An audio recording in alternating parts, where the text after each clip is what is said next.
Estás escuchando Cronos y Kairos, con Diego Valero y Gorka Pérez.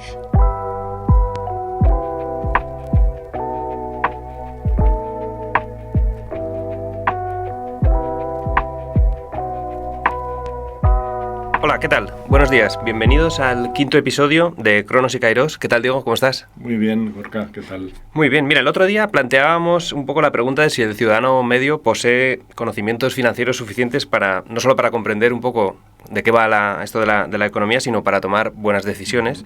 Y también perfilamos algunos de estos peligros, ¿no? que pueden llevar a la gente a tomar decisiones erróneas, pues por dejarse guiar o por ser influenciados.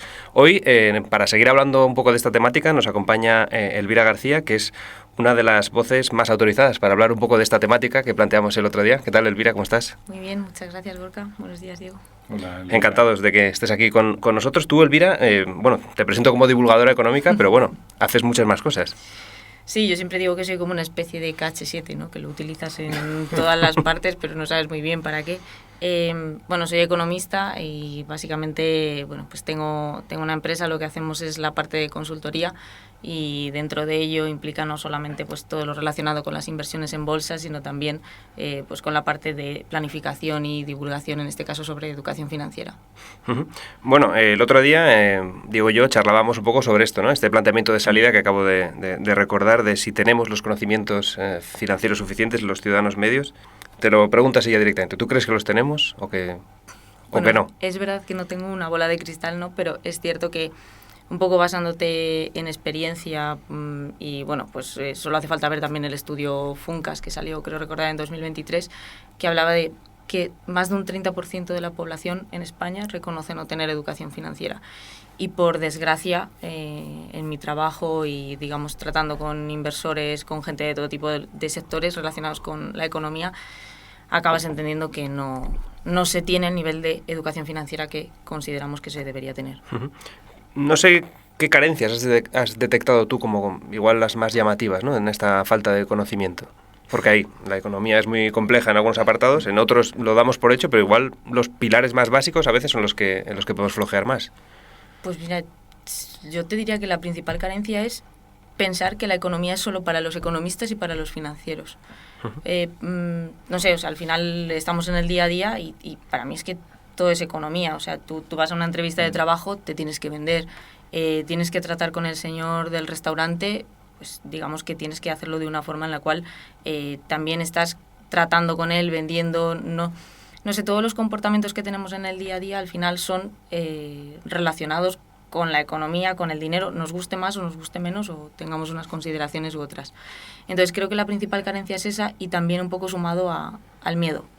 Miedo a la hora de, no sé, pues imagínate en pareja, con la familia, con los amigos, parece que nos da miedo, nos da reparo hablar de dinero. Es como un tema tabú que tenemos así asociado y no llego a entender muy bien por qué. Uh-huh.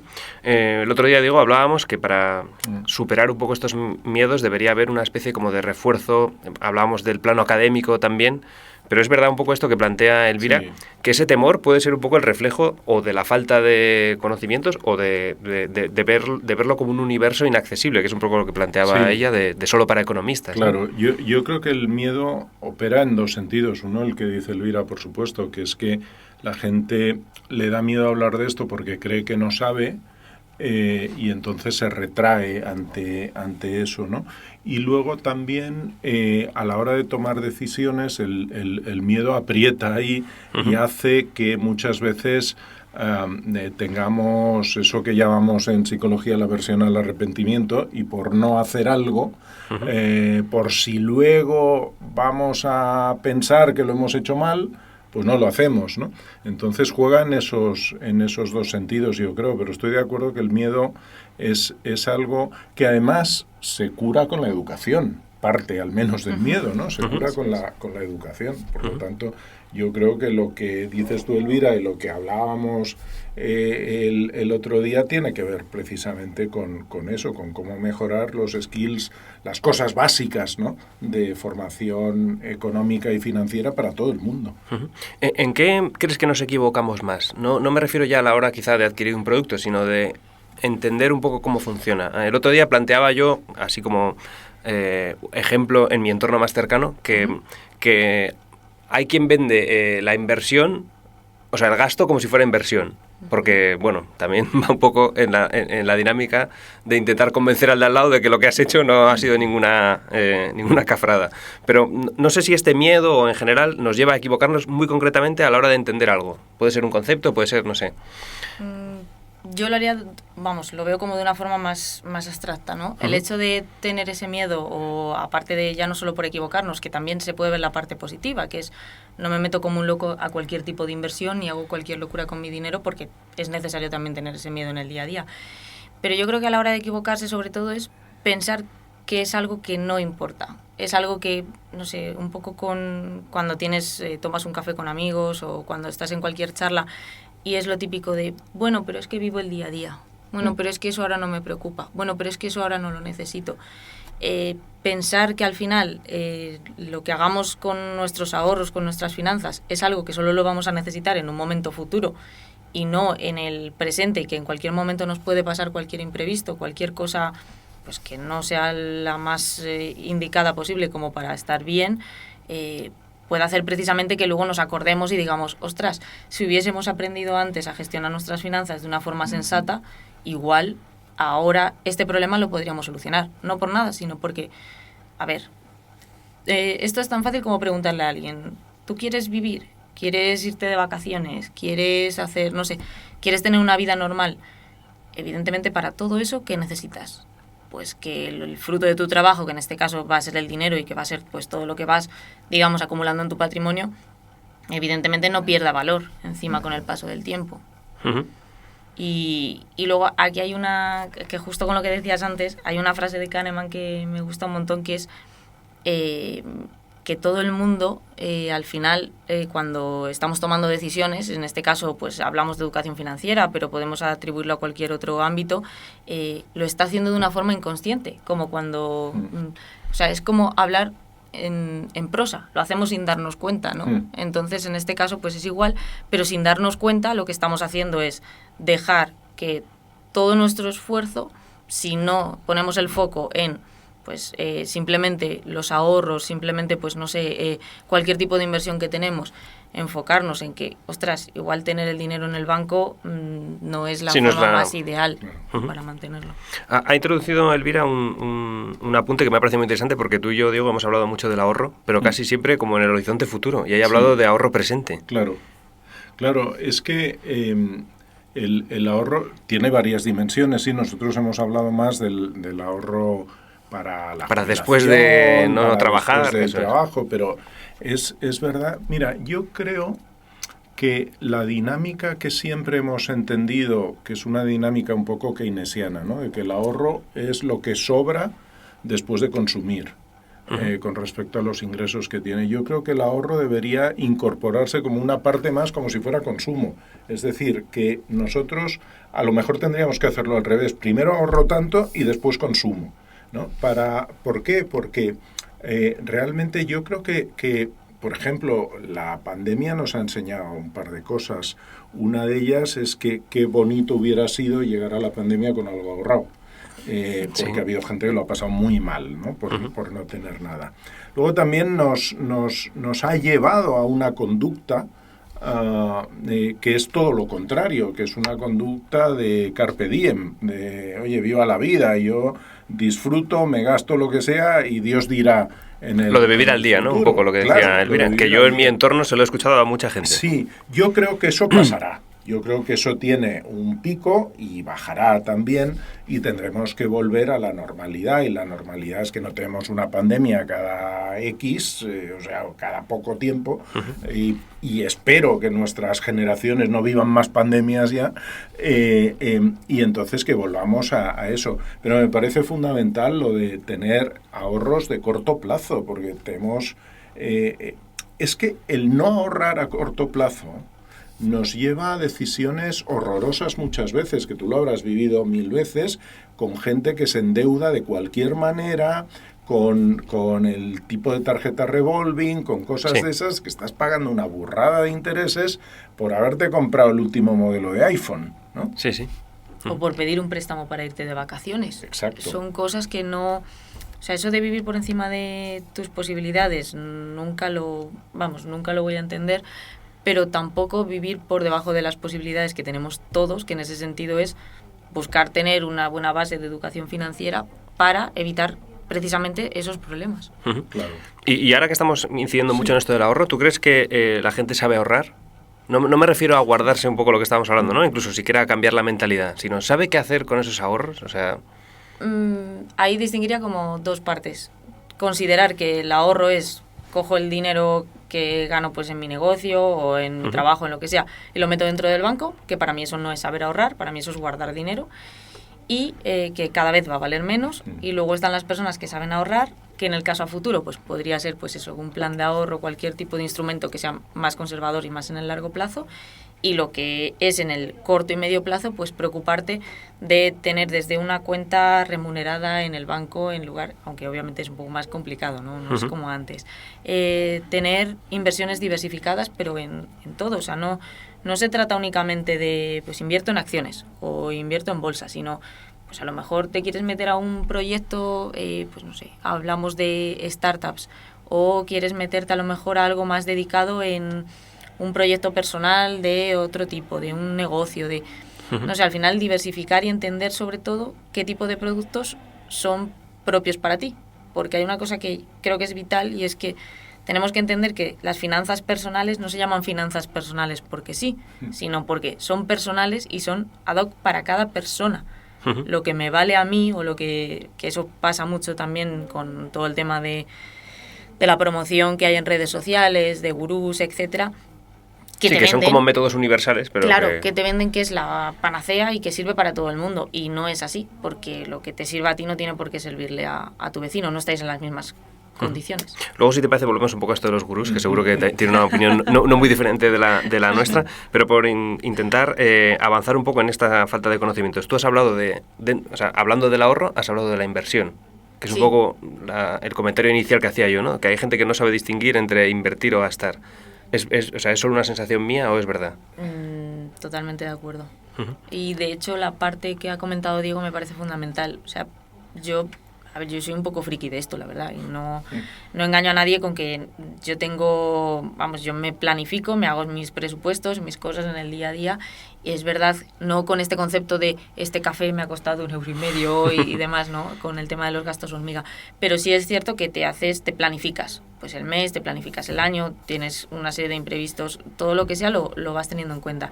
Y en ese punto, una de las cosas principales es entender que la parte de ahorro que tengas, ya sea por tu sueldo o ya sea por un ingreso X de tu negocio, hay una parte que va destinada a ahorrarse, y con esa parte no se cuenta. O sea, esa parte es como que no existe. Tú, Diego, que tratas con alumnos, que lo hablábamos el otro día, ¿esto lo entienden o les cuesta? Cuesta, pero de hecho yo les animo a hacer ejercicios de hacer presupuestos personales, y cuando acaban el presupuesto nadie ha puesto ahorro, por supuesto. Han hecho pues tanto de la wifi, tanto del no sé qué, tanto del no sé cuántos. Y nunca ponen el ahorro. Y digo, ¿y ahora qué? Imagínate que este verano te invitan a la boda de un amigo. ¿De dónde sacas para hacerle el regalo? Porque estás a cero. Ay, no sé. Entonces, de esa forma vamos introduciendo el concepto de ahorro para cosas, como decía Elvira, para cosas del día a día. Porque o sea, si tú vives, como llamamos, al día, que es que tu ahorro es cero, eso es vivir al día, ante eventos no solo desagradables, sino incluso agradables, como pueden ser unas vacaciones, claro, o que te inviten a una boda. Bueno, eso a veces no es muy agradable. Depende de la invitación. Depende de la invitación. Pero bueno, no tienes y te encuentras en un problema, ¿no? Yo creo que eso hay que irlo educando, y luego algo que también creo que es muy importante, porque yo, que tengo algunos años más que vosotros, he visto también, como decía aquel, he visto cosas que no creeríais. He visto vender productos financieros que ni el que los vendía los entendía. Con lo cual, ante eso sí me gustaría llamar mucho la atención de que nadie invierta en algo que no es capaz de entender. Eso me parece crucial. porque luego, o sea, cosas desde las famosas preferentes a unos cuantos años a una cosa que se llamaron primas únicas, los CDOs de la gran recesión, todo ese tipo de cosas, nadie lo entendía. Nadie lo entendía. Y cuando nadie entiende algo, hay alguno que saca muchísima pasta y el resto que pierde. Pero si me apuras, digo, yo creo que hasta se puede bajar de plano, porque estos son productos como muy técnicos, pero si tú de repente te vienen... Yo lo sé un poco por distintos entornos en los que se busca financiación pues para abrir un negocio, lo que sea, pero si tú al final, por poner un ejemplo, no entiendes de hostelería, no te vas a meter de socio de una cadena de restaurantes, hombre, salvo que seas simplemente un accionista más. Pero cosas así sí que he visto que después, pues... Pues no sé, voy a poner el caso de los futbolistas porque siempre son un poco los que quedan, entre comillas, expuestos. Una vez que acaba su carrera, tienen mucho patrimonio y vienen ahí a reclamarles. Que es verdad que en muchos cursos se dice un poco esta máxima, no inviertas en algo de lo que no conozcas, ¿no? Pero no sé si ese miedo o esa falta de conocimiento ahí juegan un poco porque, claro, supongo que te llenarán la cabeza de pajas, esto va a ser el futuro, esto tal... Y aquí ya podemos volver al tema de los gurús, pero bueno. Ahí, puntualizar que exactamente no solamente por el tema de conceptos o meterte a un negocio o los CDOs o todos los productos que comentaba Diego, es que, no sé, casi todo el mundo se tiene que comprar una casa, ¿no? ¿Y cuánta gente diferencia entre el TIN y la TAE? Es uno de los conceptos, yo creo, más básicos a la hora de ser una persona normal. Quiero decir que no es que tengas que haber estudiado o tengas que hacer nada, simplemente son cosas que son necesarias en tu día a día. Y luego, con respecto a lo segundo que decías, el tema del miedo o el tema de... tampoco soy de la visión de... Tienes que leerte todos los libros del mundo, tienes que hacer todos los cursos del mundo, porque evidentemente el conocimiento es ilimitado, nuestras horas limitadas y también nuestras ganas, quiero decir. O sea, yo por mi trabajo hablo de esto, me gusta y de hecho por eso en su momento creo Economía para Adultos, pues para tratar todos estos temas, pero también un poco a modo hobby y porque entiendo que puede servir para los suscriptores.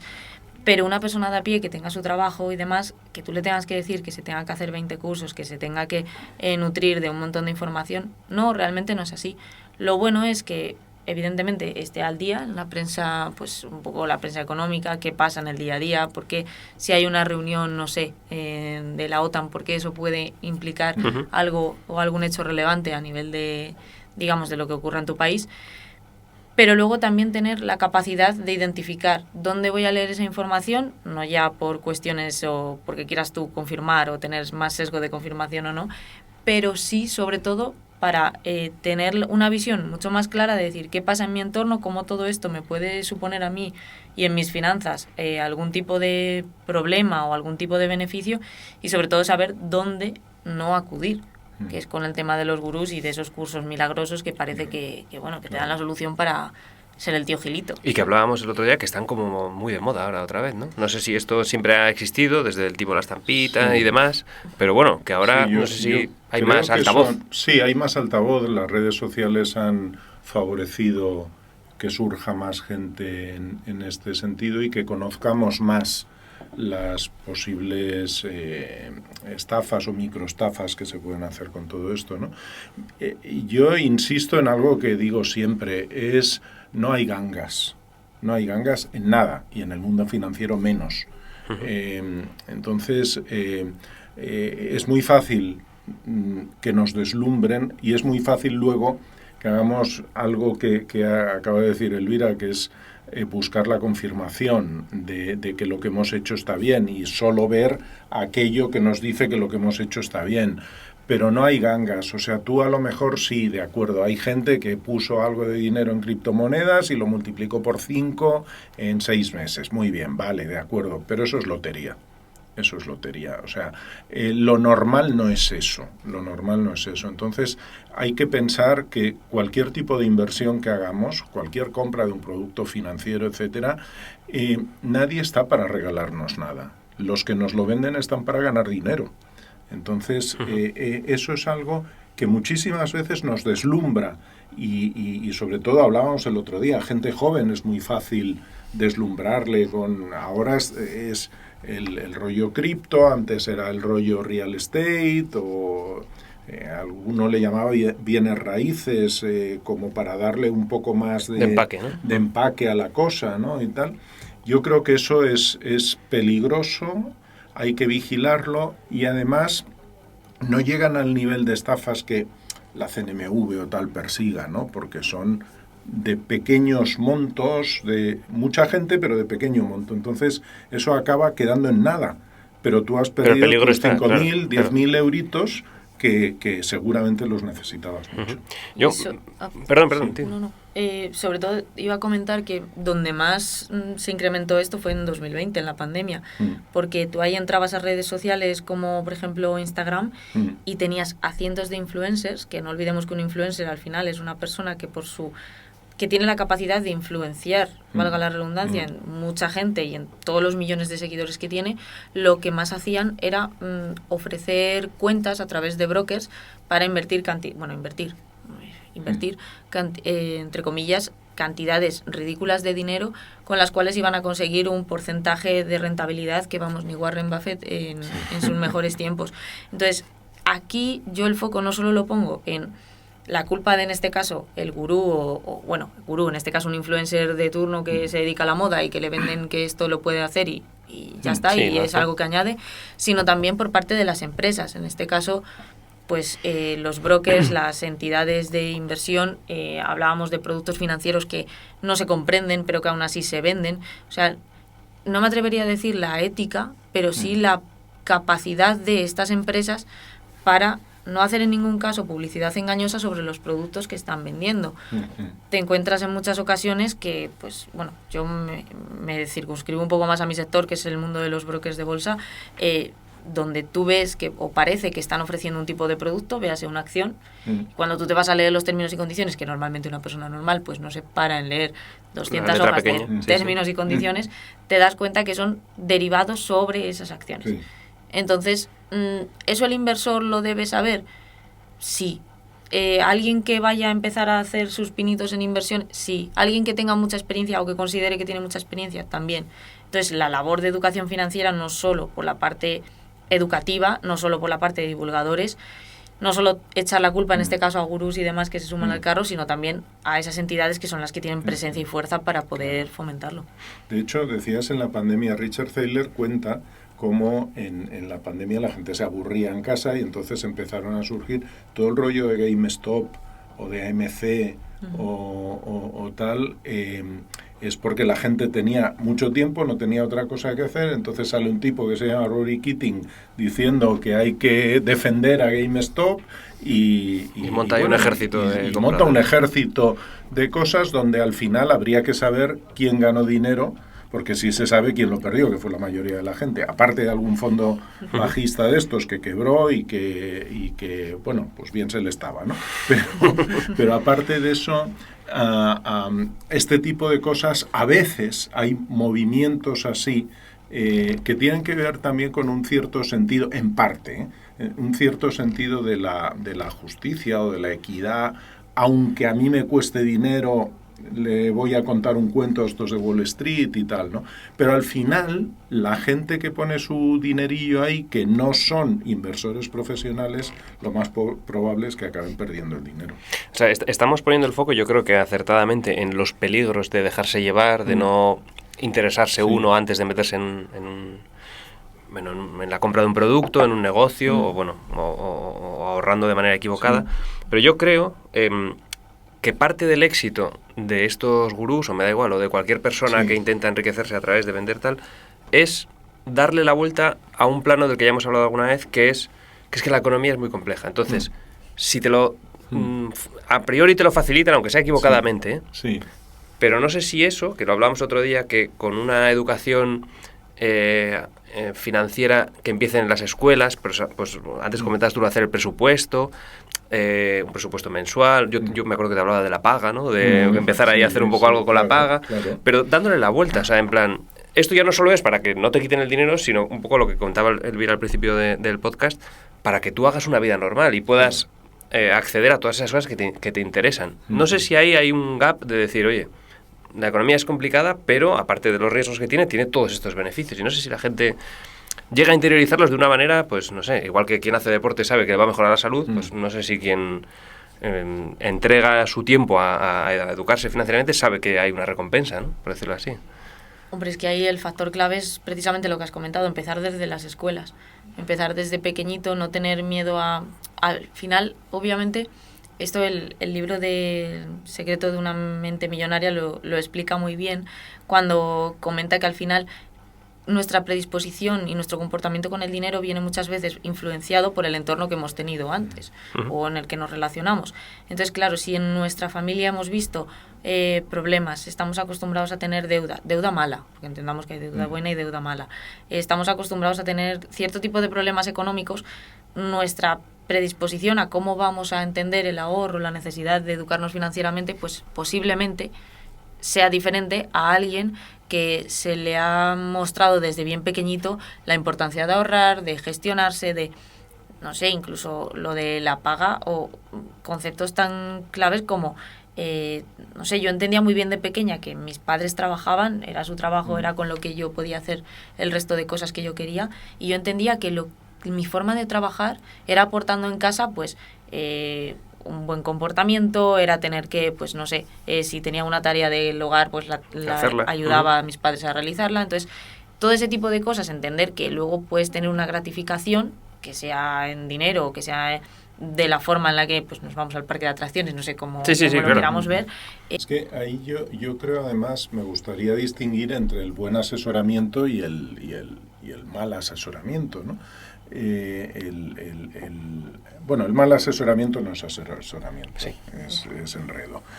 Pero el buen asesoramiento es muy importante y todos necesitamos.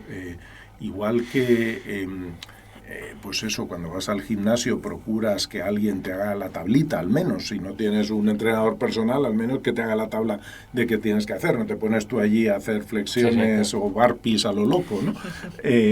Muy financiero el concepto últimamente. Sí, el concepto burpee se ha convertido... Pero solo si lo haces a las 5 de la mañana. Sí, se ha convertido en un top en las finanzas, pero bueno.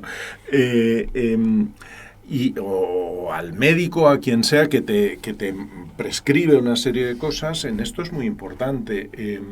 En algún estudio que hemos hecho últimamente de nivel global, de nivel mundial, sí nos muestra que la percepción que tiene la gente cuando se siente asesorada supone, evidentemente no es más dinero, pero sí le supone a la gente algo así como una percepción de tener un 80% más de ingresos si están bien asesorados. Luego, realmente, un buen asesoramiento puede suponerte un 7 o un 8% más de ingresos por gestionar mejor tu economía, pero la percepción que tenemos de ello es brutal.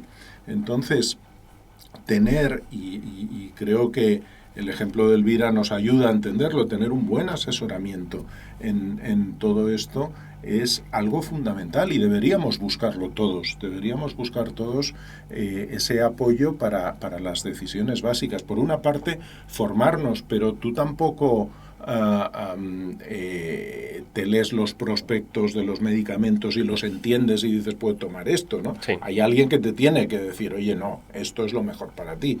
Pues lo mismo en finanzas.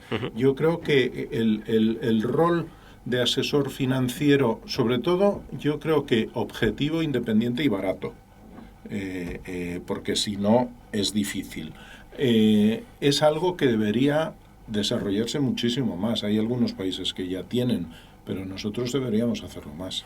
Yo te he leído, Elvira, un poco al hilo de esto que está comentando Diego, del estrés que provoca en la gente el no tener esa educación financiera, que sería un poco el reverso, ¿no? Sí. De lo que está comentando Diego. Estrés que de forma inconsciente pensamos que el problema es, pues, jolín, que este año no me puedo ir al Caribe, o no me puedo comprar el último modelo de iPhone, o no puedo, o no. Y al final el foco, si haces un embudo, realmente el problema es por cómo tú has gestionado tus finanzas, independientemente de que obviamente cada persona es un mundo, cada uno tiene una situación económica particular, pero yo creo que el principal estrés es no sentir estrés, valga la redundancia, porque no estás gestionando bien tus finanzas. O sea, no concibo lo que decíamos antes de vivir el día a día, o estos comentarios que algunas veces encuentras, por desgracia, de «Buah, tengo que ir otra vez a trabajar». Qué aburrimiento. Y te paras, le preguntas a esa persona y le dices, pero entonces... Sí, ¿de dónde vas a sacar para todo lo demás, ¿no? Claro, ¿o qué es lo que quieres hacer? ¿No te gusta lo que haces? Ostras, que no suene utópico, pero ¿no te gusta lo que haces? Cámbialo. Cámbialo o al menos mejóralo. No, pues quiero ser, no sé, futbolista. Vale, bueno, pues Cristiano Ronaldo hay uno. O Messi, yo es que lo siento mucho, pero... No pasa nada. Buffett también solo hay uno. O sea que... Entonces, bueno, hay muchos hijos, pero... Entonces, no sé, luchar por lo que uno quiere, pero que sobre todo tener en cuenta que de nada vale dedicar toda una vida a trabajar, ¿no? Que esto es otra frase de Costolani, que más vale sentarse una hora a reflexionar sobre tu dinero que tirarte toda una semana entera luchando por conseguirlo. Entonces, pararse simplemente un ratito a decir qué estoy haciendo, cómo lo estoy haciendo, estoy en el buen camino, puedo mejorar, puedo acercarme a alguien para que me dé algún tipo de consejo, no sé, leer, informarme más sobre ello, me parece totalmente necesario para precisamente no causar ese estrés. Por dar un poco una pista a los que nos estén escuchando, si revisan sus finanzas, ¿en qué se tienen que fijar para darse cuenta de si la cosa está ordenada o no? Porque hemos hablado de muchas cosas, de ahorrar, de deuda buena, deuda mala, del gasto, de la renta, ahora del salario. No sé, por dar alguna pista. Ya sé que cada finanza, pues antes hablábamos de que cada persona tiene sus particularidades. Pero bueno, por tener un poco unas claves de decir, vale, pues pongo un ejemplo, que los gastos no superen un porcentaje X sobre los ingresos.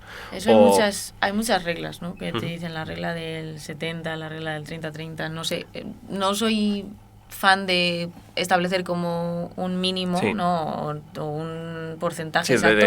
De limitarlo tanto. Lo digo más casi conceptualmente hablando, ¿no? Pero a nivel general sí diría tener esa sensación de ostras, que me tienen que pagar la nómina y estamos a día y no me la han pagado.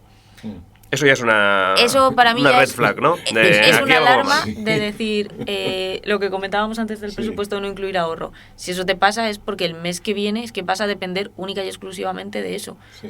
Entonces, ahí ya preocúpate, al menos preocúpate y empieza a moverte y a cambiar un poco la idea y sobre todo la forma en la que se hacen las cosas. A lo mejor hay que reducir ciertos gastos, a lo mejor...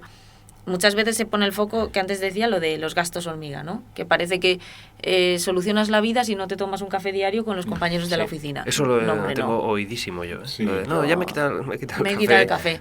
Si dejo de fumar voy a ahorrar no sé cuánto al año. Que lo ahorrarás, pero hombre. Deja de fumar porque es malo para para empezar. No, pero eso me da mucha rabia porque muchas veces ponemos el foco en eso, pero ¿y por qué no lo ponemos en buscar incrementar los ingresos? O sea, no es tanto reduzco el gasto, sino, obviamente tengo unos gastos acordes a mis ingresos, pero a lo mejor mis ingresos los puedo puedo incrementar no solo porque tenga objetivos en el trabajo, no solo porque ya sea mi negocio, solamente con a lo mejor pararme un día a decir, pues tengo el dinero en esta cuenta del banco y ahora mismo he sacado otra donde me da un X% de rentabilidad. Algo tan básico como eso.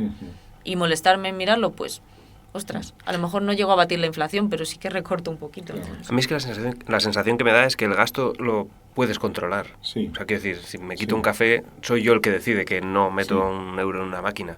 Lo otro, no sé hasta qué punto, bueno, si tienes el conocimiento, sabes, ¿no? Que la rentabilidad, o sea, puedes hacer el cálculo, pero yo eso no lo veo tan claro en ojos de alguien que no... O sea, recortar el gasto me parece como probablemente un error, o no, digamos, la visión completa de la jugada, pero que en manos de la gente es algo como más sencillo, ¿no?, de llevar a cabo. Yo creo que hay que... totalmente de acuerdo en eso, en que además el ejemplo que ha puesto Elvira de la nómina me parece muy esclarecedor. O sea, si te quedan 10 días para cobrar la nómina y ya estás pensando cuándo la vas a cobrar, mal asunto. Luego hay otro que es bastante básico, que en términos técnicos es que no tengas patrimonio neto negativo, hablando en casa, digamos, es que no tengas más deudas de lo que tienes. Que no haya números rojos. Que no haya números rojos en general en tu vida. Y si los hay, que lo sepas y sepas cómo irlos tapando. Y luego yo añadiría otra cosa que se suele pasar desapercibida, que es el tema de los seguros. Yo creo que es muy importante tener los seguros adecuados para proteger tu patrimonio, si lo tienes, y tu vida, que es importante. Y muchas veces los seguros, nadie se fija en ellos, o tenemos los seguros que son obligatorios o los que, entre comillas, nos colocan. Pero no sabemos si nos sirven para cosas, y eso solo lo sabemos cuando ocurre el siniestro. A posteriori, sí. Y eso siempre es tarde.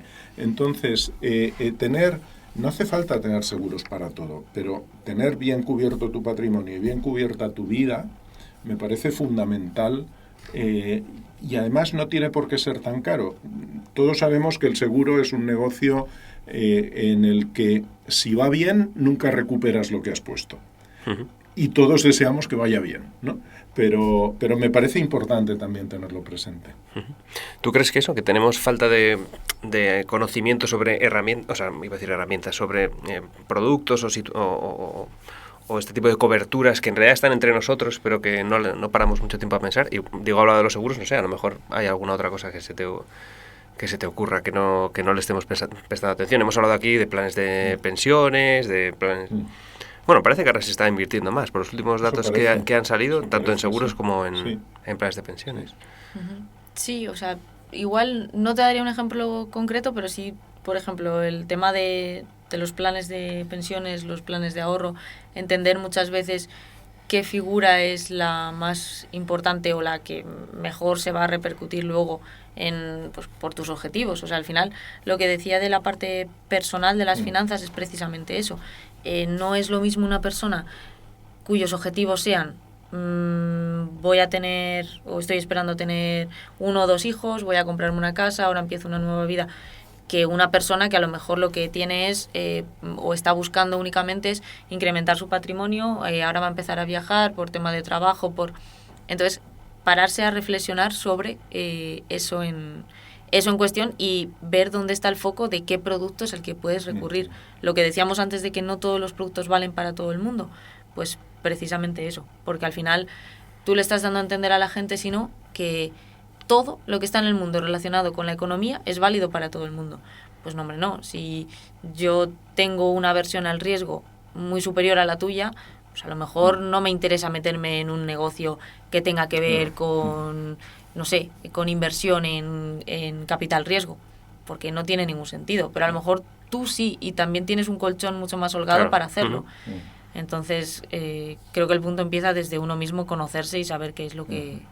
Bueno, ahora que estamos en verano, creo que hemos dejado bastantes pistas, ¿no? Para que la gente, el verano es un tiempo para leer, para reflexionar, para dedicar 1 hora o 1 semana a lo que haga falta. Pero bueno, que yo me he ido apuntando aquí cosas de presupuesto, revisar dónde tengo la cuenta, qué otros productos hay. Bueno, lo dejamos ahí, si os parece, como pistas para la gente. Pues Elvira, muchas gracias por habernos acompañado, ha sido muy interesante, la verdad. Y Diego, un placer, como siempre. Y gracias, Elvira, por venir. Muchas gracias a vosotros. Hasta luego. Gracias. Síguenos en Spotify, Apple Podcast y YouTube.